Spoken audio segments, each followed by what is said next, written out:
Here's a string of letters and one power. You may rewrite up to k of them, any letter you like. The goal, make the longest possible run of a single repeated letter. With just one rewrite here, how far can you stretch one letter? Checking every option by hand is hopeless, but a single sliding window nails it in one pass.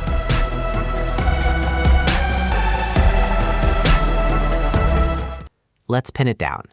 Pick any stretch of the string and spend at most k rewrites on the letters inside it. If that whole stretch can become a single repeated letter, it counts. Out of all the stretches, we want the longest one that's reachable. Take this run of 4, AABA. With one rewrite, the lone B flips to an A, and the whole thing reads AAAA. 4 identical letters for a single swap. So 4 is the length to beat. The obvious attack, try every possible stretch.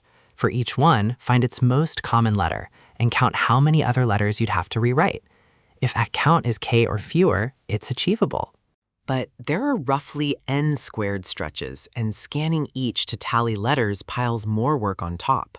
On a long string, that's painfully slow. We want a single sweep instead. Here's the hinge the whole solution turns on. Take any window. The letters you must rewrite is its length minus the count of its single most frequent letter.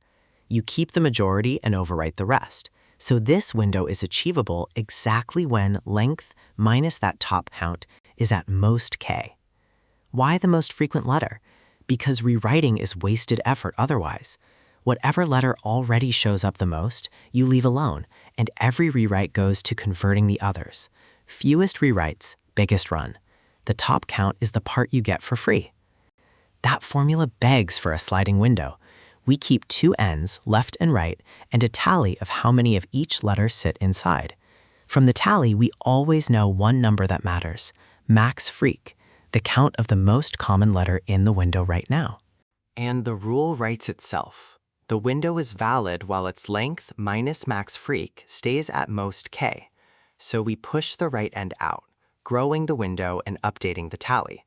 As long as it stays valid, we keep stretching, and we remember the longest length we've ever seen. Let's run it on AABABA with k equals 1. Right slides out. A, then AA, costs nothing. Add a B, length 3, top count 2, cost 1, still fine. Add another A, length 4, 3 A's, cost still 1. Best so far, 4. Push right one more. Now the window holds 3 A's and 2 B's, length 5, top count 3, cost 2. That's over our budget of 1. The window's too greedy, so the left end steps in, shrinking until the cost drops back to 1. The best length doesn't shrink with it. Right keeps marching to the end, left nudging in whenever cost spills past k. The window slides along at its biggest legal size, but it never beats 4. So 4 is our answer, the run AABA, 1 rewrite, 4 matching letters. One elegant detail. The left end only ever moves right, never back. So across the whole run, both ends together travel the length of the string just once. And the slick version never even bothers lowering max freq when it shrinks, because the answer only grows when max freq grows. A stale value can't fool it. Add it up. Each end crosses the string a single time, so the work is linear, O of n. The tally only ever holds 26 letters, a fixed box, so the extra memory is constant. Linear time, flat memory, no nested scanning anywhere. So the whole thing in one breath. A window's cost is length minus its most frequent letter. Slide the right end out, pull the left end in whenever cost passes k, and track the longest window you see. That's it. The full walkthrough with code is waiting on Unrote.com. Link in the description.